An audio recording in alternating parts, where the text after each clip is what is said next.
morning, Houston. It's time to find out what's happening in our Houston area.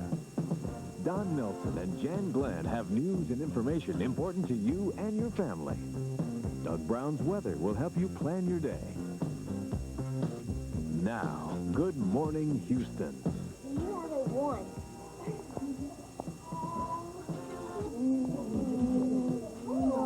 No? Oh, good. Wow, what you got today? 1? Yeah, a 12. You are looking at an exciting project at C.H. Rogers School here in Houston, one of the HISD schools. A group of gifted and talented children teaching handicapped children, virtually the same age. It's a big thing going on, very successful, and we're going to talk to some of our young teachers in just a second. Good morning, I'm Don Nelson. And I'm Jane Glenn, and there's something like 50 students that teach over 400 special children. I hate, when you talk to some of these young people in a moment, you're going to realize that they are well above us all, probably right now at their age and intellectually, and they love it. See, look, he loves it already. See, he's already seen it. He's talking about the commercial. He's already seen the commercial, and he knows all the kids. And so, don't talk about what I've got on, Don. Zoom in, guys, real quick. Oh, come on. Look at these. No, you do You start doing this. I'm going to start rattling my quarters. These are simulated quarters, okay? All right, there we go. Now, I have to sit real still today because I'm driving Alan Miller, our audio man. We'll probably get a phone call that you're trapped, you're stuck in a soda pop machine somewhere. If you ever need a quarter today, you just pop one up. Anyway, let's get back to this. We want to meet some of the kids that are here today, and also the volunteer coordinator, who is Tina Kalasco, beg your pardon. And then we have with us some of the students who are teachers, Lee Kabarsky, Michael McGuff, and Andrea Bellino. Good morning. Good morning. Good morning. Thanks for joining us. Explain the program. We said 50 children who volunteer, who want to do this, for 400 special children. How does the program work, and what do they teach the kids? Basically, each one of the Vanguard students in the Gifted and Talented program has an opportunity to elect to volunteer with their multi-handicapped peers during a time called enrichment time. They can elect that, or, you know, it's one of several alternatives. And we've been very fortunate in the number of volunteers from the Vanguard units who have elected to volunteer with their peers. One of the ideas of Gifted and Talent is their children's ability to seek answers and to think and reason. Lee, let's ask you a question. What did that feel like when you taught someone you obviously knew didn't have that capability? It felt like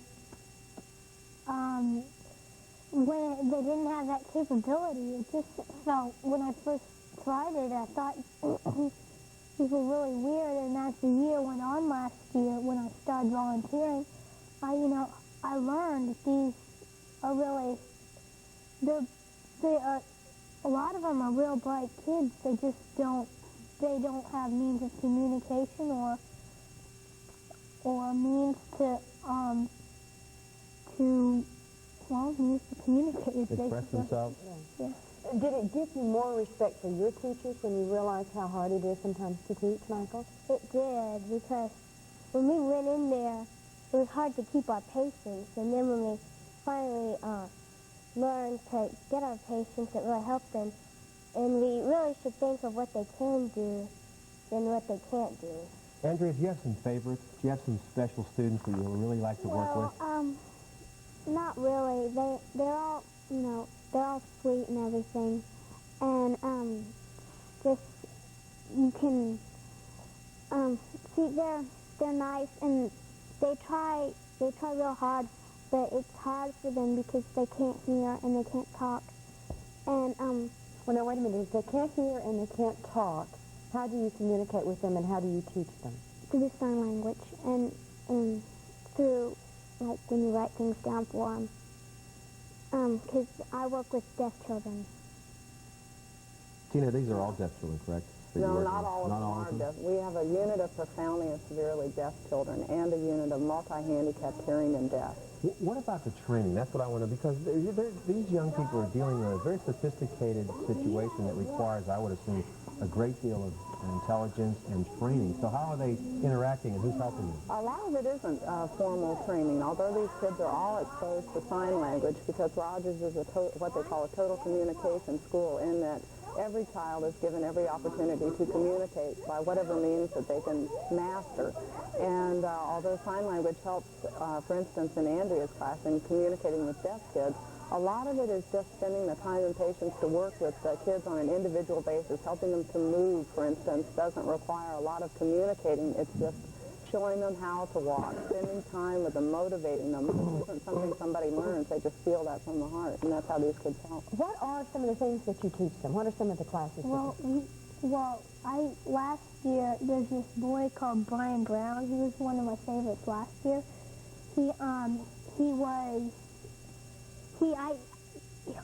wasn't one of the brightest students in the class, but, you know, he was smart, and he was, you know, I taught physical therapy to a lot of them.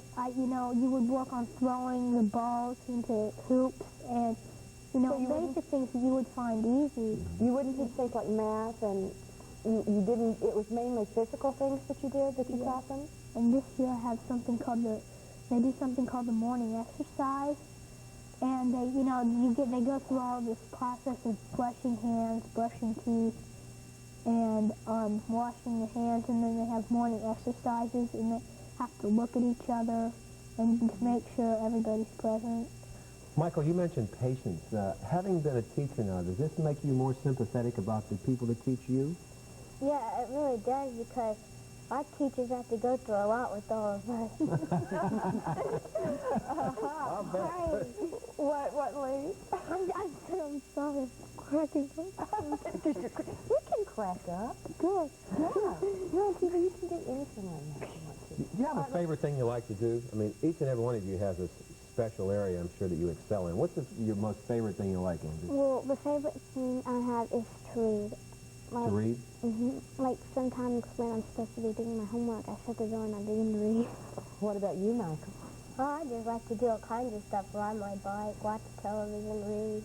Okay. Just about anything. Do you three realize you're gifted?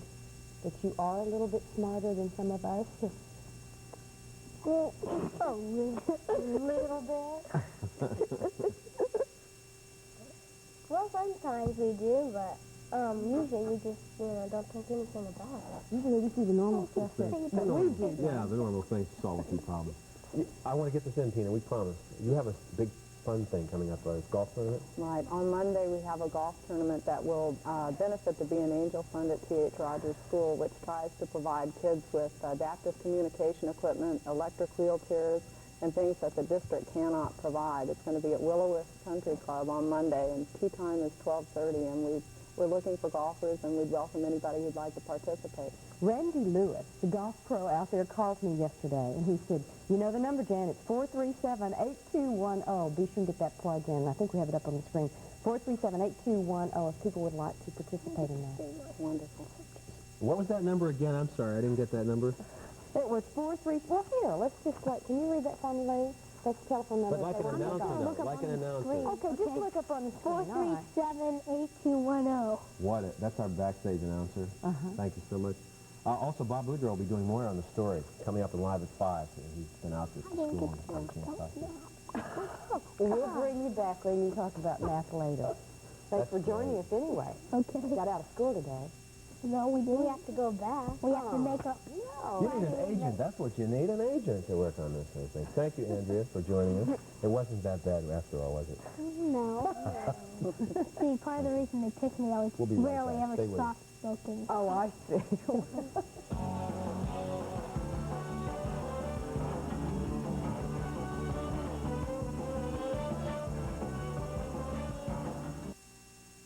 I know we don't look it, but we're 20 years old.